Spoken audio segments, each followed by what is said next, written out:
చాలా మంది అతను దివ్యాంగుడు పాడతారు అన్నారు తప్ప అతని పేరు కూడా మెన్షన్ చేయలేదు. ఇంతకీ ఆ కుర్రవాడు ఎవరంటే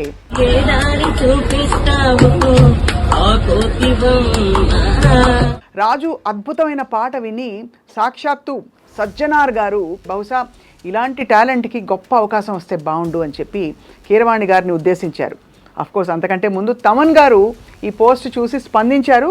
రాజుకి నేను అవకాశం ఇస్తానని చెప్పారు. చీకటితో వెలుగే చెప్పెను నేనున్నానని నీకేం కాదని. రామాచారి గారు అద్భుతమైన గురువు. అండ్ అలాగే మన జయకుమార్ ఆచార్య గారు అయితే చెప్పక్కర్లేదు, ఆయన చాలా ప్రోగ్రామ్స్ వాయించారు. ఆయన కూడా ఎక్సలెంట్ గురువు. గిజిగాడు తమ గూడు వదిలి రాకున్నాడు సూర్యుడు రాలేడని. హృదయం ఉంది, ఇంత ఆర్తి ఉంది గొంతులో, ఇంత చక్కటి టాలెంట్ ఉంది, అన్ని అవకాశాలు కలిసి వస్తున్నాయి. ఎప్పుడైనా దేవుడి మీద కోపం వచ్చిందా నీకు? నా చిన్నప్పటి నుంచి ఇలా పుట్టానని నా మీద నాకే బాధ ఉండేది, కానీ మనసుతోటే చూసి పాటలు పాడుతూ నా జీవితం హ్యాపీ అని అనిపించిందా?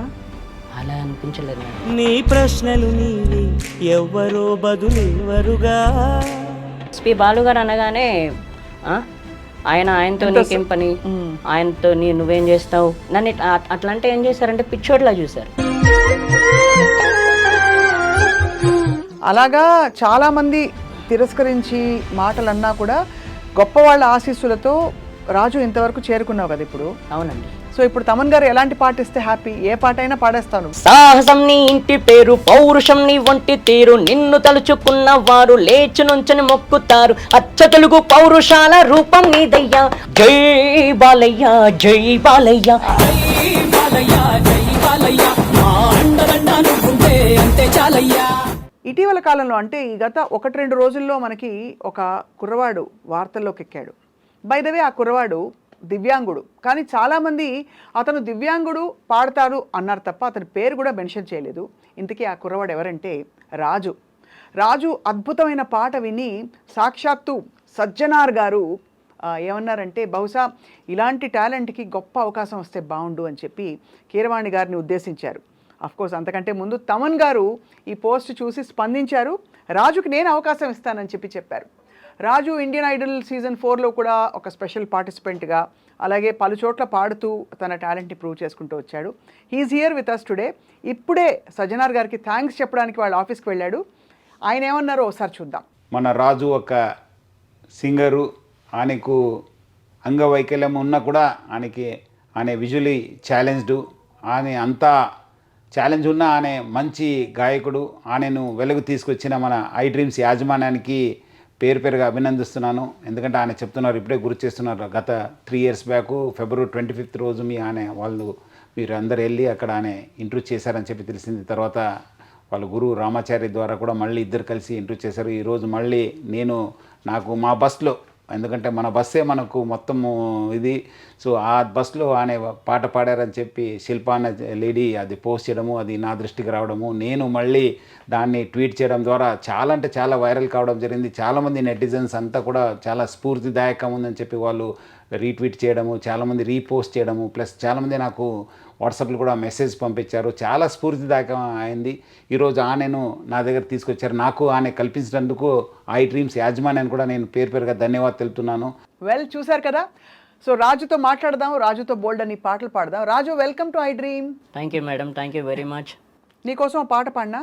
పాడండి మేడం. మన భారతంలో కౌరవులు పాండవులు రా రాజు రా, నీ పేరే రాజు, నిన్ను హెసరా రాజు.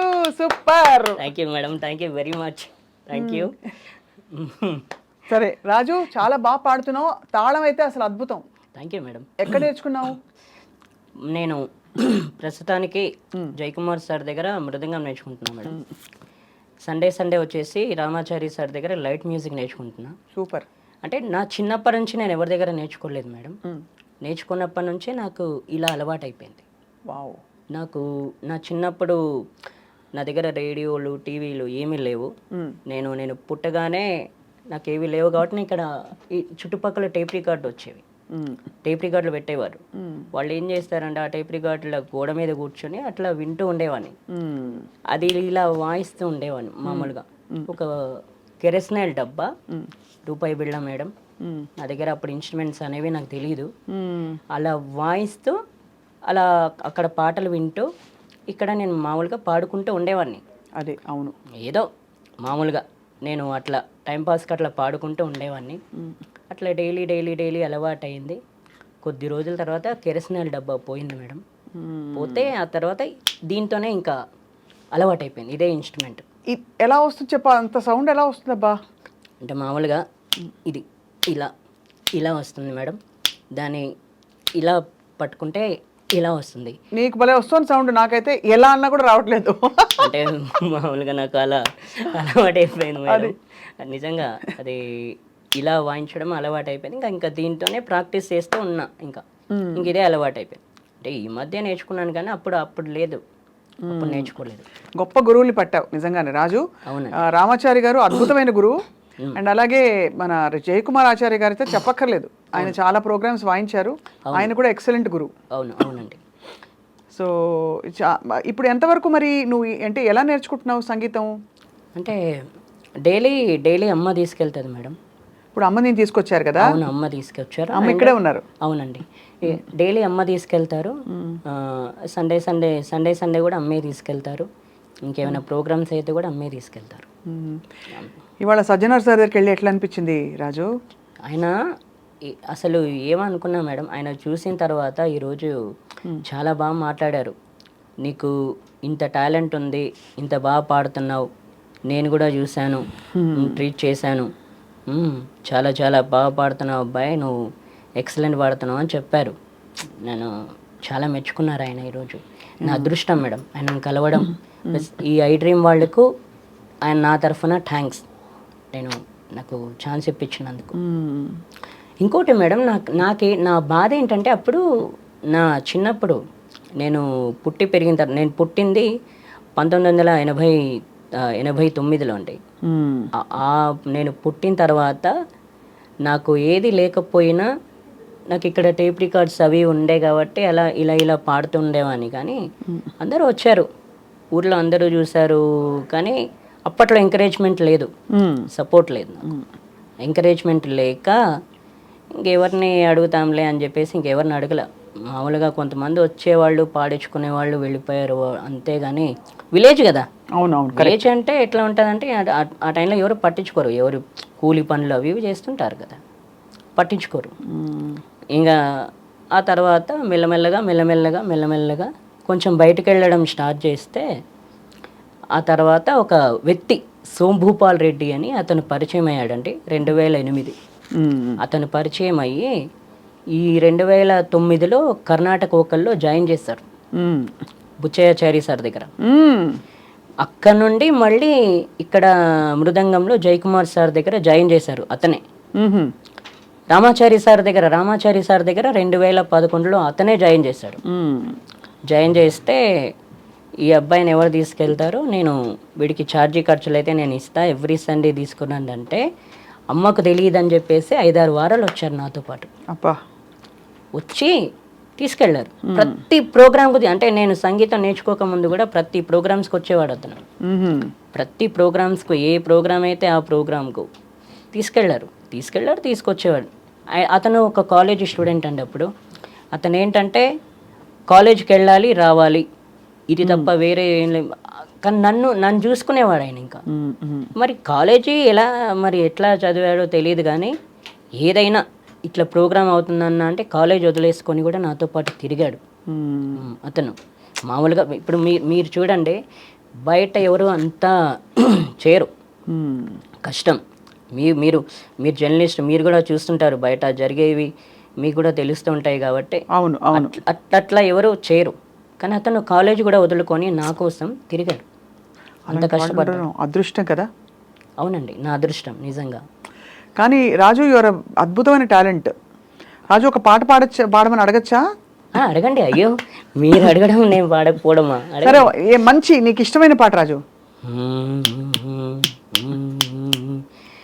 గిజిగాడు తమ గూడు వదిలి రాకున్నాడు, సూర్యుడు రాలేడని. కొలనీలో కమలాలు తలదించుకున్నాయి, పొద్దు పొడవలేదని. గిజిగాడు తమ గూడు వదిలి రాకున్నాడు, సూర్యుడు రాలేడని. కొలనీలో కమలాలు తలదించుకున్నాయి, పొద్దు పొడవలేడని.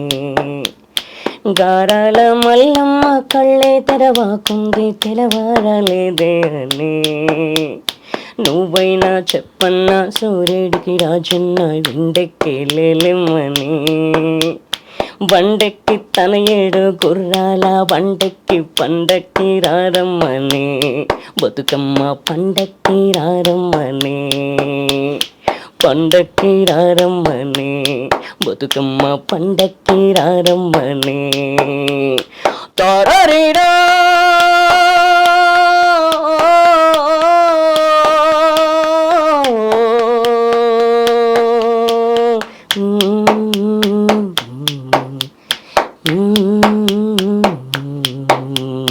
నడుమింట సూర్యుడు నిప్పుల్లో చెరిగేడు, పసికందు పడుకుండని.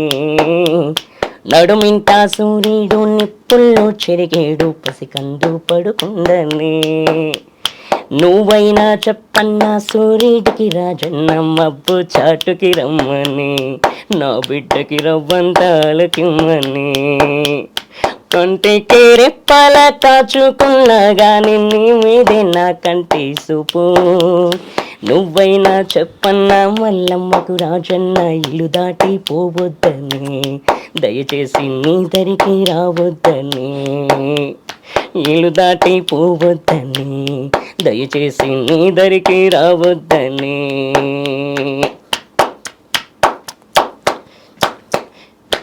Thank you madam. కళ్ళల్లో నీళ్ళు వచ్చేసాయి నాన్న.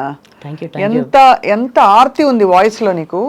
Thank you very much. చాలా పెద్ద పెద్ద వాళ్ళు ఇప్పుడు ఇండియన్ ఐడల్లో విన్న వాళ్ళందరూ కూడా ఏమని ఉంటారు రాజు? ఏమన్నారు అందరూ? మురిసి ముక్కలైపోయారా?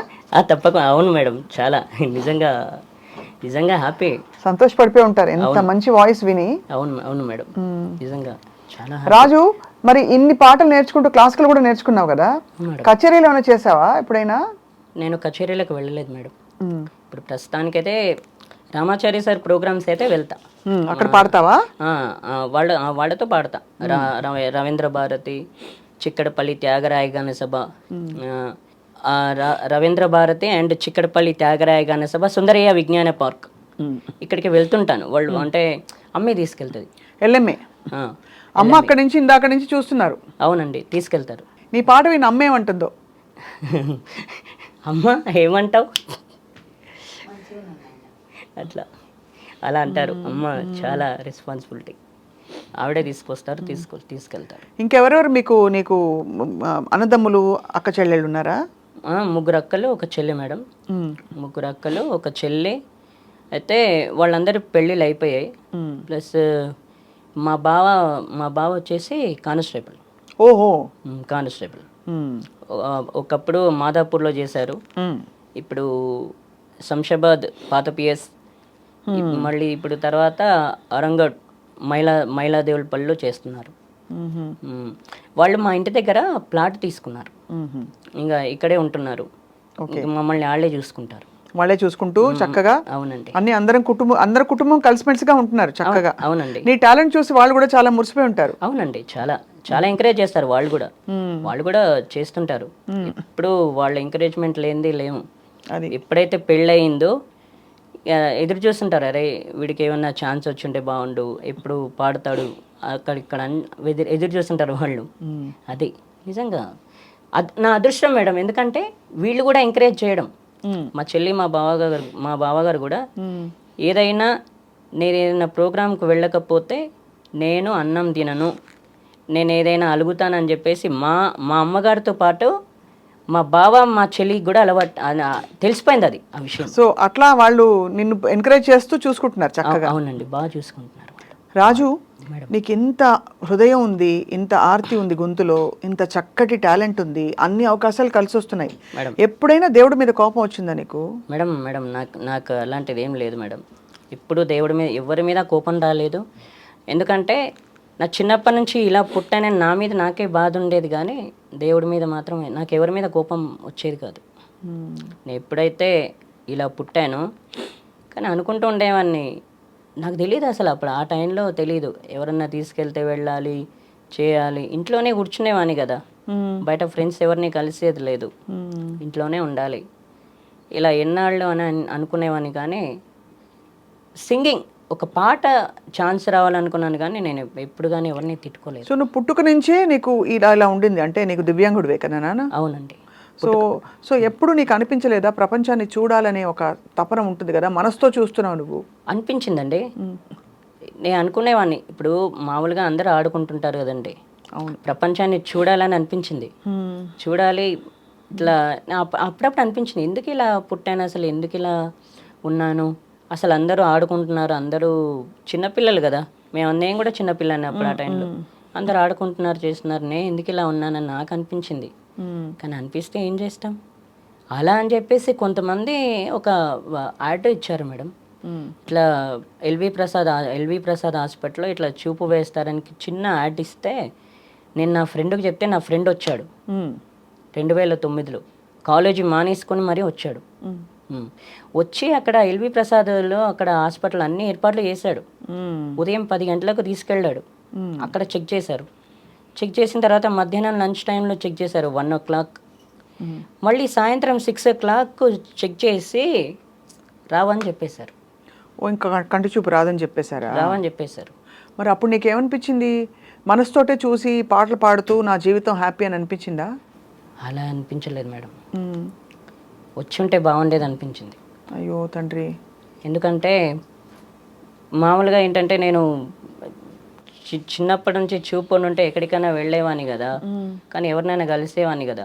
ఇప్పుడు ఏంటంటే ఎవరినైనా కలవాలన్నా ఎక్కడికైనా వెళ్ళాలన్నా ఎవరి మీద ఆధారపడాలి. కాబట్టి నేను అట్లా నాకు చూపు ఉంటే అలా ఎవరి మీద ఆధారపడకుండా నేనే హ్యాపీగా ఎక్కడికంటే అక్కడికి వెళ్ళేవాన్ని అనిపించింది. ఇప్పటికి కూడా అనిపిస్తుంది, అప్పుడే కాదు ఇప్పుడు కూడా అరే నేను హ్యాపీగా చూపు ఉంటే నేను ఒక్కనే ఎక్కడికి పడితే అక్కడికి వెళ్ళేవాడిని కదా, ఫ్రెండ్స్తో కలిసి ఉండేవాడిని కదా అనిపించేది. ఇప్పుడు కూడా అనిపిస్తుంది, అప్పుడే కాదు, నా టైం అంతే. కానీ నువ్వు ఎంత నిన్ను సెల్ఫ్ మోటివేట్ చేసుకుని ఇంత బాగా పాట నేర్చుకుని క్లాసికల్ ఒక పల్లవి ఏమైనా పాడొచ్చు కదా రాజు?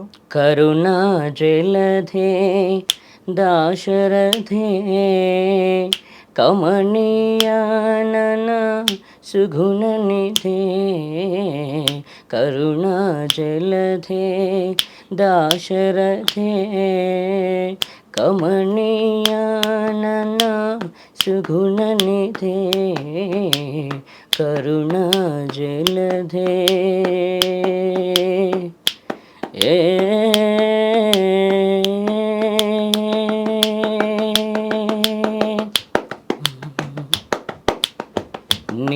నీమయమే గాలిలలో నిన్నే మనినే దూరుదును నీమయమే గాలిలలో నిన్నే మనినే దూరుదును కరుణా జలధే దాశరథే కమనీయానన సుగుణనిధే కరుణా జలధే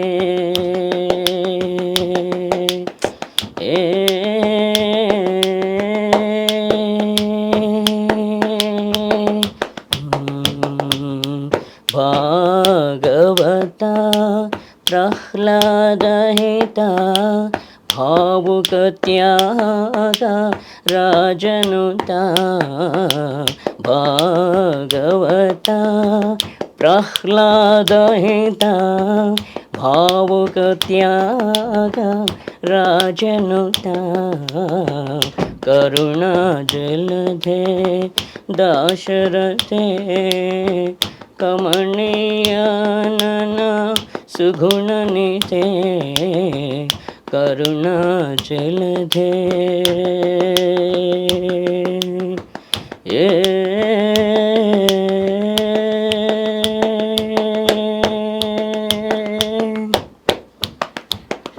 తక్కిట టాం టాం టాం.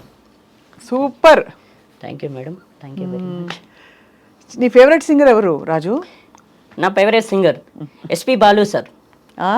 అందరికీ అంటే చూడండి మేడం, మామూలుగా నేను ఆయన నా చిన్నప్పుడే కలవాలనుకున్నా 1994లో అనుకున్నాను మేడం.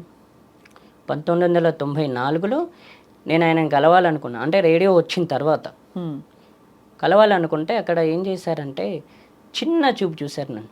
ఎక్కడ? ఆయనను కలవాలి మా ఊర్లో పిచ్చోడు, అంటే పిచ్చోడ్లా చూశారు ఆ టైంలో. కలవాలనుకున్న పాపానికి ఆ రోజు నన్ను పిచ్చోడ్లా చూశారు అందరూ, కల్పించలేకపోయారు ఎవరు. ఒక ఆయన శంషాబాద్లో నేను నువ్వు బాగా ఫుడ్ తింటే 6 monthsలో కల్పిస్తానని చెప్పేసి, నేను పేరు చెప్పకూడదు కానీ ఆయన అన్నారు. ఆయన ఏం చేశారంటే 6 months తర్వాత చేతులు ఎత్తేసారు. నేనేమనుకున్నా అంటే నేను ఎలాగో అంటే ఆయనని కలిసి ఆయన ముందు పాడి, చిన్నతనం అండి అప్పుడు, చిన్నతనం నేను పాడుతున్నా, ఆయనను కలిసి ఆయన ముందు ఒక పాట పాడి ఆయనకు నచ్చితే నేను సింగర్ అవుతా, ఆయనను సింగింగ్ అంటే సంగీతం నేర్చుకోమంటారా లేకపోతే ఏం చేయమంటారా, ఒక్కసారి ఆయనను కలుసుకొని చేద్దామని అనుకుంటే కల్పించలేకపోయారు. ఎవ్వరు కల్పించలేకపోయారు. ఆ తర్వాత ఏమనుకున్నానంటే ఇంకెవరితో చెప్పకూడదు, అయినా నా మైండ్లోనే ఉంచుకోవాలి, ఎందుకంటే అందరికీ చెప్తే ఏం లాభం, వేస్ట్. ఇంకా తర్వాత ఎవరితో చెప్పకూడదు అని చెప్పేసి ఎవరితో చెప్పలా. ఈ చెప్పకపోవడం వల్ల ఎప్పుడు కలిశానంటే 2014 సండే రోజు కలిశాను. ఎవరి వల్ల? రామాచారి సార్ వల్ల కలిశాను. ఆయనతో చెప్పాను, సార్ ఇట్లా నేను ఎస్పి బాలు గారిని కలవాలనుకుంటున్నా అంటే, ఆయన మన క్లాస్కి వస్తారు, వచ్చినప్పుడు కల్పిస్తానని చెప్పారు. కల్పించారు. కల్పించి ఆయన మాట్లాడగానే చాలా హ్యాపీ అనిపించింది. ఇంకా నా ఆనందానికి అద్దులు లేవు. చాలా హ్యాపీ అనిపించింది ఆ రోజు నిజంగా మేడం. అసలు ఆ టైంలో ఎవ్వరూ అంత ఎంకరేజ్ చేయలేరు, కల్పించడానికి కూడా కనీసం సరే అంటున్నాడు కదా, కొంచెం ఇప్పుడు ఒక రోజులో పని ఒక 5-6 రోజులు అవుద్ది. ఇప్పుడు ఆయన దగ్గర అపాయింట్మెంట్ తీసుకోవడానికైనా కనీసం ఒక 5-6 రోజులు పడుద్ది కదా. అవును, నా గురించనే కాస్త కష్టపడాలి కదా. అవును, పట్ల మనకెందుకులే, కలిస్తే మనకేంటి, కలవకపోతే మనకేంటి అవసరం. ఎస్పి బాల నన్ను అట్లా అంటే ఏం చేశారంటే పిచ్చోడ్లా చూశారు. మీ ఊళ్ళోనా? మా ఊర్లోనే. అదే మాటలు పడ్డావా అక్కడ? అవునండి, ఎస్పి బాలు గారు అనగానే ఆయనతో నీకేం పని, ఆయనతో నువ్వేం చేస్తావు, ఆయనతో నీకేం అవసరం, ఇట్లాంటి క్వశ్చన్లు వేశారు. బయట కూడా శంషాబాద్ దగ్గర ఇప్పుడు నేను మామూలుగా శంషాబాద్ వెళ్ళి కలిస్తే ఆయనతో నీకేం పని, నువ్వేం చేస్తావు, నీకేం వచ్చు, ఇలా ఏళ్ళని చేసిన వాళ్ళు కూడా ఉన్నారు ఆ టైంలో. ఇప్పుడు చూడు, ఆయనే దీవించి వాళ్ళ ఇంతమంది నీ పాటని గుర్తించి నీకు అవకాశం ఇస్తున్నారు కదా మేడం. ఆ టైంలో ఎట్లా ఉంటుంది, నేను ఏదైతే రీచ్ అవ్వాలనుకున్నా అట్లా చేస్తే నాకు బాధ అనిపించదా? తప్పకుండా వస్తుంది, ఎవరికైనా బాధ అనిపిస్తుంది రాజు. ఇప్పుడు మీరు ఉన్నారు, నేను మీ ముందు చెప్తాను, మీరు ఒక మాట అంటే నాకు అనిపించదా, నీకెందుకు, నీకేం అవసరం అంటే ఎట్లుంటుంది? అస్సలు చాలా చాలా బాధేస్తుంది. నువ్వు బాధపడడం కూడా కరెక్టే. అయితే నేనేమంటున్నానంటే, అప్పుడు పడ్డ బాధకి ఇప్పుడు తమన్ గారు నంబర్ 1 మ్యూజిక్ డైరెక్టర్ నీ చేత పాడించడం అంటే చాలా పెద్ద డెవలప్మెంట్ కదమ్మా. అయ్యో థ్యాంక్ యూ మేడం. అంటే ఇప్పుడు ఓకే, ఇప్పుడు అలా ఎవరు లేరు మేడం, ఎందుకంటే ఇప్పుడు నీ టాలెంట్ బాగా గుర్తించేశారు. అవును, ఇప్పుడు లేరు, అప్పుడు ఉండే అలా. అప్పుడు ఉండే ఏంటంటే చెప్పకూడదు కానీ చాలా మంది ఊర్లోకి వచ్చారు, పెద్ద పెద్దోళ్ళు కూడా. పెద్దోళ్ళు కూడా వచ్చినప్పుడు ఏం చేశారంటే పరిచయం చేసుకున్నారు, అన్నీ చేశారు. కళాకారులు అప్పుడు ఆ టైంలో కళాకారులు వచ్చినప్పుడు కూడా నేను వాళ్ళ ముందు కూడా పాడాను, కానీ అంత ఎంకరేజ్ చేయాల. మీకు ఇంకో విషయం చెప్పనా, ఆర్కెస్ట్రా వాళ్ళు అండి, వాళ్ళు అంతదాకా ఎందుకు, ఆర్కెస్ట్రా వాళ్ళు 2004లో శంషాబాద్లో శివాలయం టెంపుల్ ఉంది ఒకటి, అక్కడ ప్రతి సంవత్సరం జాతర చేస్తుంటారు. ప్రతి సంవత్సరం వర్షాకాలంలో శ్రావణ మాసంలో జాతర చేస్తుంటారు అక్కడ. అయితే చేసినప్పుడు నేను 2004లో ఏం చేశాను, వాళ్ళు ఆర్కెస్ట్రా పాడుతుంటే నేను వెళ్ళి కూర్చుంటే నన్నేమన్నారు, ఇట్లా నేను ఇట్లా చేతులు వేస్తుంటే వాళ్ళు చూసినప్పుడు ఏం చేశారు, సరే ఇతనితో ఒక పాట పాడిద్దాం అని చెప్పేసి పాడించారు. మ్మ్. పాడించిన తర్వాత ఆ పాట వాళ్ళే అంటే పాటకు వాళ్ళే మ్యూజిక్ వేశారు, పాడించారు. పాడించిన తర్వాత ఒక 10 డేస్లో నీకు ఛాన్స్ ఇప్పిస్తామని చెప్పేసి నెంబర్ ఇచ్చారు.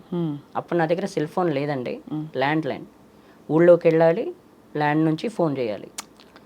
ఇక తర్వాత సరే 10 డేస్ అయింది. ల్యాండ్ ఫోన్కు వీళ్ళు ఫోన్ చేస్తే స్విచ్ ఆఫ్. ఎలా అనిపిస్తుంది నాకు? బాధ చాలా బాధ. ఎన్ని స్ట్రగుల్స్, ఎన్ని చాలాసార్లు అలా ట్రై చేసావా రాజు? అవునండి. కుంచె రఘు గారు చాలా ఇలాగా రేర్ టాలెంట్, మట్టిలో మాణిక్యాలను తీసుకొచ్చి అవును. ఆయన కూడా ఆయన వెతికి పట్టుకుంటారు రేర్ టాలెంట్ ఎక్కడుందని. అవునండి. అలాగా చాలామంది తిరస్కరించి మాటలు అన్నా కూడా గొప్ప వాళ్ళ ఆశీస్సులతో రాజు ఇంతవరకు చేరుకున్నావు కదా ఇప్పుడు. అవునండి. సో ఇప్పుడు తమన్ గారు ఎలాంటి పాట ఇస్తే హ్యాపీ? ఏ పాట అయినా పాడేస్తావు నువ్వు, నీకేంటి? అంటే ఏ పాట ఇచ్చినా హ్యాపీగా పాడేస్తానండి.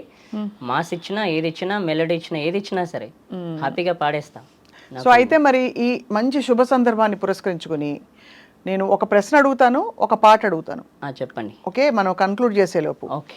ఒక ప్రశ్న ఏంటంటే రాజు, ఇప్పుడు నీకు చక్కగా అమ్మ తీసుకెళ్ళి అన్ని చోట్లకి తీసుకెళ్ళి నేర్పించడమే కాకుండా తోడయి నీ ఇంట్లో వాళ్ళందరూ కుటుంబ సభ్యులు ప్రోత్సహించి నువ్వు ఈ స్టేజ్కి వస్తున్నావు. మంచి, we are all very happy. And నీకు ఆ టాలెంట్ కూడా అలాగే ఉంది. చాలామంది మనకి దివ్యాంగులు, కంటి చూపు లేని వాళ్ళు చాలామంది మనకి పాడుతూ దర్శనమిస్తారు, తెలుసు కదా. అవును. రోడ్ సైడ్లో నాకు అసలు గుండె ఎంత బాగా పాడతారో చాలామంది, గుండె ఇలా జారిపోతుంది చూసామంటే. వాళ్ళని పట్టించుకోకుండా అందరూ వెళ్ళిపోతారు. ఎప్పుడైనా నువ్వు కూడా వినుంటావు కదా పాటలు? అవును. ఏమనిపిస్తుంది రాజు? బస్ చాలా బాగా అనిపిస్తుందండి. వాళ్ళే మ్యూజిక్ చేసుకోవడం, వాళ్ళే పాడడం చాలా చాలా బాగా అనిపిస్తుంది. నేను అనుకున్నా, అరే వీళ్ళతో కూడా మనం కూడా ట్రావెల్ చేద్దాం, ఏముంది, హ్యాపీగా పాడొచ్చు అని. నేను ఇట్లా బస్సులో వెళ్తుంటా, ఇట్లా శంషాబాద్లో బస్సు దిగేటప్పుడు వాళ్ళే ప్రత్యక్షం అవుతారు. వాళ్ళే మ్యూజిక్ వేసుకొని, వాళ్ళే పాడుతూ, వాళ్ళే అన్నీ చేస్తుంటారు. రోడ్ల మీద చాలా మంది చూస్తుంటారు. అదే నిజంగా అలాంటి టాలెంట్ కూడా మంచి గుర్తింపు రావాలి. అవును. కానీ నీకు అదృష్టం ఏంటి అండ్ నీకున్న ప్రొఫెషనలిజం ఏంటంటే నువ్వు చక్కగా పద్ధతిగా పాట నేర్చుకుని, మృదంగం నేర్చుకుని, మంచి గురువుల దగ్గర చక్కగా అభ్యసించి, ఎందుకంటే అందరికీ అవసరం, నేర్చుకోకపోతే రాదు కదా. అవును మేడం. సో చాలా హ్యాపీ. సో మనం వైండప్ చేసేలోపు ఒక మాస్ పాట పాడాలనుంది నీ చేత. ఏం పాట పాడతా చెప్పు? మంచి సినిమా పాట. పల్లవి.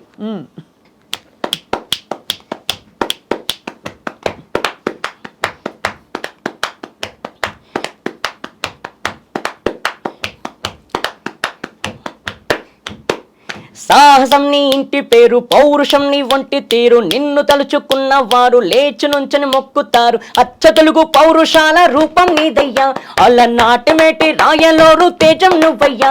మా తెల్లవారే పొద్దు నువ్వై పుట్టినావయ్యా, మా మంచి చెడ్డల్లోనే చెత్త కట్టినావయ్యా. జన్మ బంధువంటూ నీకే జై కుట్టినామయ్యా. జై బాలయ్య, జై బాలయ్య, జై జై బాలయ్య, జై బాలయ్య, జై బాలయ్య, జై బాలయ్య.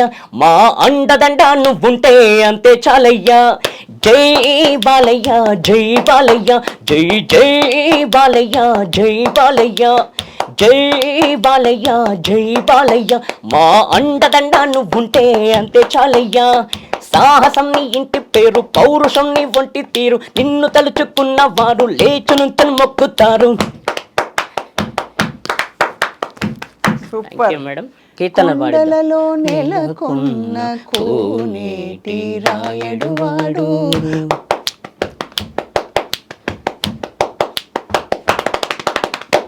కొండలలో నెలకొన్న కోనేటి రాయడు వాడు, కొండలంత వరములు గుప్పెడు వాడు, కొండలంత వరములు గుప్పెడు వాడు, కొండలలో నెలకొన్న కోనేటి రాయడు వాడు, కొండలంత వరములు గుప్పెడు వాడు, కొండలలో నెలకొన్న కోనేటి రాయడు వాడు.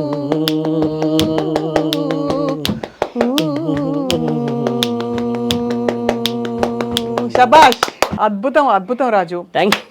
చాలా చాలా ఐ థింక్ చూసే వాళ్ళందరూ ఇవాళ ఫుల్ జోష్తో నిండిపోయారు. తప్పకుండా. నీకు ఆల్ ద బెస్ట్. మళ్ళీ మళ్ళీ నువ్వు రావాలి మా స్టూడియోకి, మనం బోల్డ్ పాటలు పాడుకోవాలి. అయ్యో తప్పకుండా మేడం, తప్పకుండా. మీరు కూడా బాగా పాడుతున్నారు, చాలా చాలా మీకు కూడా కృతజ్ఞతలు. థ్యాంక్ యూ రాజు. అమ్మకు కూడా థ్యాంక్స్, ఇంత దూరం తీసుకొచ్చినట్టు. అమ్మగారి పేరు చెప్పలే రాజు. సత్యమ్మ అండి. సత్యమ్మ గారికి థ్యాంక్స్, చాలా చాలా థ్యాంక్స్. ఓపిక్గా కొడుకుని ఇలా తీసుకుని అన్ని చోట్లకి వెళ్ళడం అంటే అంత మంచి తల్లి ఉండడం, తల్లి ఆశీస్సుల్ని ఉండబట్టే ఇవాళ ఇంత మంచి పేరు తెచ్చుకుంటున్నావు తారాజు. నీకు ఆల్ ది బెస్ట్. అయ్యో thank you madam, thank you very much మీకు. ఇంకోటి మిమ్మల్ని గెలవడం నిజంగా నా అదృష్టం. ఎందుకంటే మీ వాయిస్ బిగ్ ఎఫ్ఎంలోనే వినడమే. బిగ్ ఎఫ్ఎంలో ఇంకోటి దూరదర్శన్ యాదగిరిలో మీరు అన్నమాచారి కీర్తనలు పాడుతుంటారు కదా, పాడాను. అవి వినడమే తప్ప మిమ్మల్ని కలుసుకోవడం అనేది ఫస్ట్ టైం నాకు. నిజంగా నా అదృష్టం. Thank you. నాకు కూడా అదృష్టం నిన్ను కలవడం రాజు. అయ్యో చాలా థ్యాంక్స్ మేడం, నిజంగా. సో తమన్ పాట అవ్వగానే, తమన్ గారి పాట రికార్డింగ్ అవ్వగానే కలుద్దాం. తప్పకుండా తప్పకుండా madam. Thank you very much.